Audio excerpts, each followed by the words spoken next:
తీన్మార్ వార్తలకు స్వాగతం. హెడ్లైన్స్ చూద్దామా? చూడండి. శ్రీమంతుల నగరం మన హైదరాబాద్, కోటీశ్వర్ల గొట్టాలే జిందాబాద్. ఇట్లయితది యాదాద్రి గుడి, మల్లా దసరాకు అంతా రెడీ. బెంగళూరు కాలేజీల 43 కోట్లు, లక్షలకు అమ్ముకున్నారు సీట్లు. వచ్చేసింది మన బతుకమ్మ పాట. చేతి సంచుల నిండా పూలు గోసుకొచ్చి సేను కాడికెళ్ళి తాతయ్య, సాయబాను కింద బతుకమ్మ పెచ్చే రాగి పల్లెంలోన చెల్లెమ్మ. అంగడికోయిన సత్తి మొక్కజొన్న పొట్టుతో గింత ఉపాయం చేసినారు మీరు.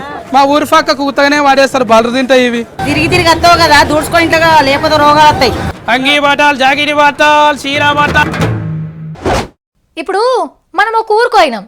ఆడున్నోళ్ళు మీదే ఊరు అని అడిగితే మల్లడుగు అని చెప్పినాం. ఏది మీ ఊర్లో మనిషి పడవసోంటి పెద్ద కార్లో తిరుగుతాడు కదా, ఆ ఊరేనా అని అంటారు. మనము అవునవును అదే అదే అంటాం. అబ్బా మీ ఊరు సర్పంచి 2 ఎకరాల జాగల పెద్ద బిల్డింగ్ కట్టిండగట కదా అని అనగానే అవునవును నిజమే అని మురిసిపోతాం. అన్న మీ ఊరు మనిషి అమెరికాలో పెద్ద కంపెనీ పెట్టిండట కన్నే అని అంటే అవునే ఆయన మావోడే, చాలా మంచి మనిషి, కోట్లు సంపాదించిండు అని గొప్పగా చెప్పుకుంటాం. అంటే ఏంది, మనోళ్ళు గొప్పోళ్ళు అయినరంటే వాళ్ళని చూసి మనం కూడా మురిసిపోతాం. ఆగో ఇప్పుడు మన హైదరాబాద్ గురించి కూడా గిట్లనే గొప్పగా చెప్పుకోవాలి. మన భాగ్యనగరం నియంగానే భాగ్యనగరమే. సిరి సంపదలు అష్టైశ్వర్యాలతోని దేశంలో 4వ ధనిక నగరం అయింది. మన హైదరాబాద్లో ఉన్నోళ్ళ ఆస్తులు విలువ ఎంతో తెలుసునా? 20 లక్షల కోట్ల రూపాయలు. అంటే సెంట్రల్ గవర్నమెంట్ ఏడాది బడ్జెట్ కంటే ఎక్కువనే. తెలంగాణకు 20 ఏండ్ల బడ్జెట్కి సరిపోయేంత పైకము ఒక్క హైదరాబాద్లోనే ఉన్నదన్నట్టు. ఇక దేశంలో ఎక్కువ శ్రీమంతులు ఉన్న నగరం బొంబాయి, ఢిల్లీ 2, బెంగళూరు 3వ ర్యాంకులు కొట్టేసినాయి. న్యూ వరల్డ్ వెల్త్ సంఘపోళ్ళు చెప్పిండ్రు ఈ ముచ్చట. వేరే నగరాల ముచ్చట మనకెందుకు కానీ మన హైదరాబాద్ సిరిగల్ల నగరం అయిందంటే మనం అందరం మురిసిపోవాల్సిన ముచ్చట్నే. 6,500 కోట్ల మీద ఆస్తులు ఉన్నోళ్ళు 7 ఉన్నారు. అపోలో దవాఖాన్ల ఓనర్ ప్రతాప్ రెడ్డి సారు, రెడ్డిస్ మందు కంపెనీల ఓనర్ సతీష్ రెడ్డి సారు, అరబిందో మందు కంపెనీల బాస్ నిత్యానందరెడ్డి సారు, అమర్ రాజా బ్యాటరీల కంపెనీ పెట్టిన గల్ల రామచంద్ర నాయుడు సారు, దివిస్ ల్యాబ్ పేరు మీద మందులు తయారు చేసే మురళన్న, Navayuga company owner Vishweshwara Rao sir, business చేసేటోళ్లకు మార్గదర్శి రామోజీరావు సార్ శ్రీమంతులకే శ్రీమంతుల లిస్టులకు ఎక్కిండ్రు. చూస్తుంటే మందుగోళీల బిజినెస్ చేసేటోళ్ళ తానికి లక్ష్మీదేవి జల్దిన పోయేటట్టుంది. అద్దాల మేడలు, పెంచి కార్లు, 5 సుక్కల హోటళ్లు, షాపింగ్ మాల్లు పెరుగుతున్నాయంటే దినమింత ఆమ్దాని పెరుగుతున్నట్టే లెక్క. పాండబ్బాల సొంటి ఇండ్లు, 3 పూటల బువ్వ తిననోళ్ళు, కొలువులు లేనోళ్ళు, పిచ్చగాళ్ళు అందరు కూడా మనసి తుర్తు చేసుకొని ధనిక నగరానికి జై కొట్టాలి. ఇప్పుడే 4వ ర్యాంక్ వచ్చిందంటే ఇక హైదరాబాద్ విశ్వనగరం అయినాక దేశంలో 1 నంబర్ శ్రీమంతుల సిటీ అవ్వడు ఖాయం. మా సత్తిగాడు నెక్లెస్ రోడ్ కోతక్క అన్నాడు. ఎందుకురా అంటే చెప్పని లేడు. ఏం చేస్తుండో మరి డాడా. సత్తి, ఓ సత్తి. పీపుల్స్ ప్లాజా వచ్చినాం. తేనె సీసాలు ఉన్నట్టున్నాయి. డాక్టర్ గ్రూప్ వాళ్ళు ఈయనే ఉన్నారా? అరే డ్వాక్రా గ్రూప్ వాళ్ళు తయారు చేసిన వస్తువులను ఎగ్జిబిషన్ పెట్టారు కదా, గదేనా? ఏరికెళ్ళి తెచ్చిర్రు ఈ చీరలు? కలంకారీ మేము డైయింగ్ చేసి మీరే తెచ్చిండ్రా? సొంతంగా చేసిండ్రా? ఏమేమి కలర్ అద్దిండ్రు ఇంట్లో?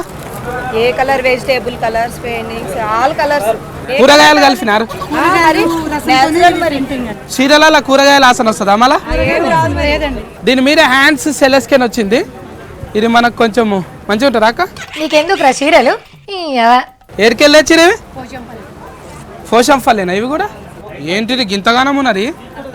బొంతలేకనే ఉన్నారు. ఇది బయటకన్నా ఆకువకు దొరుకుతాయిరా? జోరాలు ఉన్నాయా? బొంతలు జోరాలు మన తాన కాళ్ళు దూర్చుకునేటివి ఇవి. అదే ఇంట్లో తిరిగి తిరిగి వస్తావు కదా, దూడ్చుకో ఇంట్లో, లేకపోతే రోగాలు వస్తాయి. రోగాలు వస్తాయా? ఎవరు చేసిండ్రు ఇవి? మేము మా ఇంకా మా వదిన మీ ఇంటి పక్క వాళ్ళు అందరు కలిసి సంఘం వాళ్ళు అందరం చేసినాం. నేను వస్తా, మళ్ళీ వస్తా, ఇస్త్రీ చేసి పెట్టు దాన్ని. ఇస్త్రీ కాళ్ళకు దొక్కేదాన్ని ఇస్త్రీ అన్న. కొత్తది ఏదైనా చేసుకోవచ్చు మనం, ఏం కాదు. అక్క ఇది అమ్మ మాకు మంచి కొడుతుందా చూడు. బాగా ఓల్డ్ మోడల్ లెక్క కొడుతుందిరా. ముసలిది మెచ్చదేమో అనిపిస్తుంది. గోల్డ్ మోడలా? అరే గోల్డ్ మోడలా అంటున్నారు.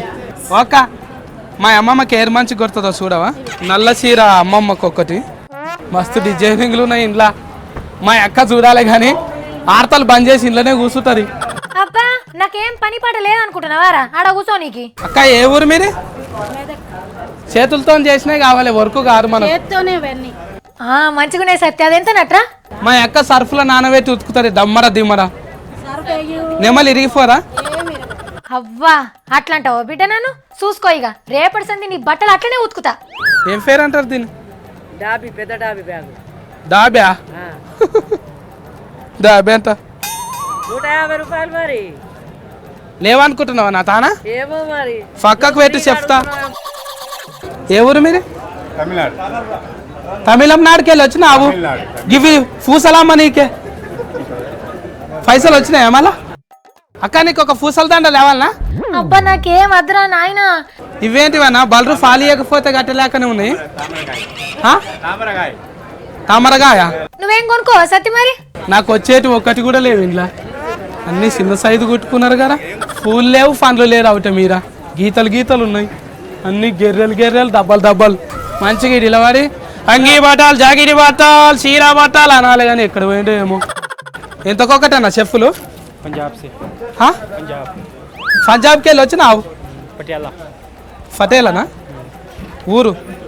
గావ్ ఫటేలా. అక్క ఏ నెంబర్ వస్తాను నీకు? నాదా తమ్మి 6 7 కాదు 8. 8ఏనా ఏమోరా. ఫోన్ నెంబర్ కానీ నేను చెప్పింది. చెప్పు నెంబర్ అంటే నేను తెచ్చుకుంటా. అయినా నీకేం తెలుసురా? జొన్న రొట్టెలు తెచ్చుకున్నారు వీళ్ళు. కహాసే? కర్ణాటక. ఆడికెళ్ళి తెచ్చుకున్నారు. ఇక్కడ మస్తు దొరుకుతాయి. మా ఎక్క చేస్తుండే చింతపండు ఫుల్లకు పెట్టి అమ్ముతున్నారు. అర్ధ కిలో తెచ్చుకుంటే కారా సావుకారు దుకాణంలా కట్టె ఫుల్లలోకి ఎట్టిండ్రు. గిరాకు లేకపోతే నువ్వే అలిగేసుకున్నట్టున్నావు అన్ని. ఒడిశానా? దేవునికా? నిజంగా ఫిట్ లాగానే ఉన్నారు ఇది. బా మా చింత చెట్టు కాడ మస్తు ఉంటుండే ఇవి. ఏడ వీక్ వచ్చిండ్రు ఇవి? తయారు చేసినారు. అవును ఇది డూప్లికేట్ ఫిట్టే. అవును బా షాట్లు గీడ కనబడ్డాయిరా నాయన. మెంతాలు పెట్టినాయి అక్క? ఇవి మెంతాలు పెట్టినాయేనా?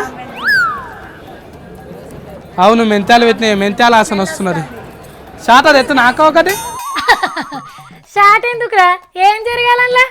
రైస్ మిల్ కాడికి వెళ్ళి బియ్యం తెచ్చి నెరగలేవు అనుకుంటున్నామేమో కానీ నెరగలు ఏడుకోతాయి. సరిగానికే నేర్చుకో ముందుగాల. ఇయ్యక్క ఒకటి గట్లనే అంటది ఆమె. అర్రే ఒరిపియకు రాళ్ళను ఏడికెళ్ళి తెంపుకొచ్చినాయి ఈ పూలని. కాసే అరుణాచలం అంటే రజనీకాంతం సినిమానా? మొక్కజొన్న ఫోటోతో గింత ఉపాయం చేసినారు మీరు. మా ఊరి పక్కకు ఉత్తగానే వాడేస్తారు బలరు తింటాయి ఇవి. గింత మంచి ఉపాయం వస్తాయి రంగులు అద్దితే. కొనేది ఉన్నదా? అట్లా తిరుక్కుంటే టైం పాస్ చేసుడేనా? సోఫ్ గిట్ల పెట్టిండ్రు, బువ్వేర పెడుతుండ్రు. బా కమ్మ ఆసన వస్తుంది. ఉరుబత్తి లాకనే వస్తున్నారు ఇది. బా ఈమె చూడాక రుద్దుకున్నాక ఎట్లయిందో. మా టీవీ చూస్తారా మహారాష్ట్రలో? చూస్తారా? నేను ఎవరిని? నువ్వు ఏరన్నా జల్గావ్ మహారాష్ట్ర అంటున్నావు. అవుగాని సత్తి పెన్ను పేపర్ పట్టేమో రాసుకుంటున్నావు ఏంటిదిరా? అక్క అన్ని లిస్ట్ లో రాసిన పొద్దుగాల పైసలు తీసుకొని వచ్చి బిల్లు కట్టి ఇవన్నీ బస్తాలు వేసుకొని రా. నీ అవ్వ నేను నిజంగానే అనుకున్నా కదరా, అక్క మీద ప్రేమ కొద్ది తెస్తున్నావేమో అనుకున్నా. అంత ఉత్త కదా నేనా? నా తానే కడి రూఫ్ లేవు ఏడికెళ్ళి కట్టమంటున్నావు. సెలెస్కాన్ చేసుడే ఉక్క నేను. ఎంత దమాక్ ఖరాబ్ అవుతుంది షాపులలోకి వస్తే. వామ్మో ఈ పండగలు వస్తున్నాయంటే చాలు పబ్లిక్ జేబులు ఎట్లా కథం చేయాలి అని ఎవరి ప్లాన్లు వాళ్ళే వేస్తారు. ఇంట్లో కొనే సరుకు సామాన్ల రేట్లు పెరుగుతాయి, బట్టల ధరలు బగ్గుమంటాయి. ఆఫర్లు అన్నట్టే పెట్టి 100 వస్తువుకు 150 రూపాయలు వేసి 30 రూపాయలు డిస్కౌంట్ అంటారు. ఇక ప్రైవేట్ బస్సులు ట్రావెల్స్ల సంగతి సెపరేట్గా చెప్పాలి. అందిన కాడికి గుంజి పడేస్తారు. ఆగో మరి అందరు ఒరుగుతా అంటే మేమెందుకు కొట్టుకుండాలి అని అనుకున్నట్టున్నారు.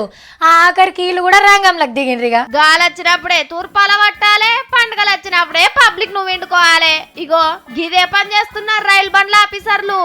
దసరా సెలవులు వచ్చినాయి, ఇక అందరూ ఊళ్ళకి బయలుదేరుతారు. దూరం ఉన్నోళ్ళంతా రైలు బండ్లే ఎక్కుతారు. స్టేషన్ దాకా పోయి బండెక్కిచ్చచ్చుడు మన మర్యాద. ఇక దొరికింద్రా సందు అని అనుకొని ప్లాట్ఫామ్ టికెట్ డబుల్ చేసి పడేసిండ్రు. ఇది వరకు 10 రూపాయలుంటే ఇప్పుడు 20 రూపాయలు చేసిండ్రు. లోపటికి పోయి బండెక్కిచ్చి చెయ్యు పస్తందుకు 20 రూపాయలు చదివించుకోవాలన్నట్టు. దసరా పండుగకు పోయినోళ్ళు వస్తుండ్రని ఎదుర్కొంటందుకు పోయినా అప్పుడు కూడా డబుల్ పైకం తప్పది. పండుగ పబ్లిక్ పల్సగైనాక మళ్ళా 10 రూపాయలు చేస్తారట. ప్లాట్ఫామ్ టికెట్ల రేట్లు పెంచి రోజుకు 5 లక్షల రూపాయలకు సూట్ పెట్టిండ్రు ఆఫీసర్లు. మరి పండుగలు వచ్చినాయి, రేట్లు పెంచిండ్రు. మరి ప్రయాణం చేసేటోళ్ళ కోసం కూడా సవలతులు పెంచాలి కదా, పెంచరు. అగ్గిపెట్టెల పుల్లలు తిప్పినట్టు బండ్లు నిండంగానే పచ్చ జెండు ఊపుతారు. తెలివి అంటే తెలివేపో. ఇగో ఈ వార్త చూస్తే నాకైతే నేను చదువుకున్న రోజులే యాదకొచ్చినాయి. మీకు కూడా మీ కాలేజ్ రోజులు తప్పకుండా యాదకొస్తాయి. పరీక్షలు అయిపోయి అందరు ఇడిపోయేటప్పుడు ఎట్లుంటుంది, మంచిగా ఒక పార్టీ చేసుకుంటారు, కేక్ కట్ చేసి కొసిరి తినిపించుకుంటారు, పోర్ట్వెల్ దిగుతారు, ఆటోగ్రాఫ్లు తీసుకుంటారు. అరే రాజు గయాల నేను నిన్ను గట్ల తిట్టినరా, మనసులో పెట్టుకోకు అనొగలు. ఏ ఊకరా బై నేను ఎన్నడో యాద మరిచిన అని ఇంకొకరు. ఇక జాన్ జిగ్రీ దోస్తులు ఎవరన్నా ఉంటే వాళ్ళు ఏడుస్తారు కూడా కదా. ఒక తానం వెళ్తామైతే అంత జల్దీ నిడిచిపెట్టి పోబుద్ది కాదు కదా. ఆంధ్ర మంత్రుల ఆఫీస్లో పనిచేసే అక్కల పరిస్థితి కూడా అట్లనే అయ్యింది. హైదరాబాద్కి టాటా చెప్పి అమరావతికి పోతుండ్రని తెలంగాణ అక్కలు అలై పలై కార్యం పెట్టుకుండ్రు. పొంటెల కమానం ముచ్చట్లు పెట్టుకుండ్రు. పాత ముచ్చట్లు అన్నీ యాడ్ చేసుకున్నారు. మిఠాయిలు తినిపించుకున్నారు, గిఫ్టులు ఇచ్చుకున్నారు, గ్రూప్ ఫోటోలు కూడా దిగిండ్రు, సెల్ఫీ ఫోటోలు కూడా తెంచుకున్నారు. కొందరైతే నీ దోస్తానని ఎప్పుడు మర్చిపోనని కాపీలో రాసిండ్రు. అయ్యో ఎందుకక్క ఏడుస్తున్నావు, నువ్వు కూడా గిట్లా బాధపడితే ఎట్లక్క? ఏడుచుకుంటా పోతే ఎవ్వరికి మంచిగా అనిపించదక్క. ఆడికెళ్ళి అయినా ఎంత దూరం ఉన్నది హైదరాబాద్కి? పొద్దుమీకి రైలు ఎక్కితే తెల్లారేటరికల్లా మన హైదరాబాద్లో దిగుతారు. దసరాకు మీరు రావాలి, సంక్రాంతికి మేము వస్తుంటాం. మన నడుమ ప్రేమలు సుట్టరికాలు ఎప్పుడు ఇట్లనే ఉండాలి. అమరావతి హైదరాబాద్ అనుబంధం చూసి దేశమంతా తారీఫ్ చేసేటట్టు చేద్దాం మనం.